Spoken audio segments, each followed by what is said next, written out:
ஒரே ஒரு பிரச்சனை இல்லை, எங்கள் மாவட்டத்தில் கிறிஸ்தவ வன்னியர்கள்லாம் அவங்க இருக்கிறதுல பிசியாக இருக்காங்க. கிட்டத்தட்ட 7 லட்சம் 1.5 லட்சம் பேர் இருக்காங்க. தமிழ்நாட்டில் 7 லட்சம் பேர் இருக்காங்க. கிட்டத்தட்ட 1 கோடிக்கு ஏன் கொடுக்க முடியாது? 1 கோடிக்கு பக்கமாக வன்னியர் சமுதாயம் இருக்கிறது. 1 கோடிக்கு மேலே இருக்காங்க.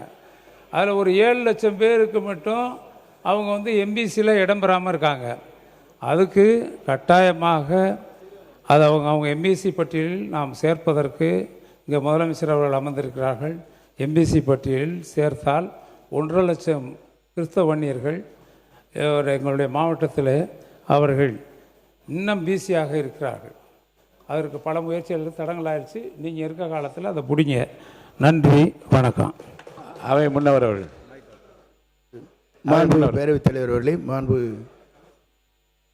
அங்கே முன்னாள் அமைச்சர் அவர்கள் குறிப்பிடுகிற போது கிறிஸ்தவ வன்னியரை பற்றி இங்கே குறிப்பிட்டார்கள். நீங்கள் 5 ஆண்டு காலம் இருந்தீர்கள், ஏன் அதை நிறைவு செய்யவில்லை என்பதுதான் என்னுடைய கேள்வி.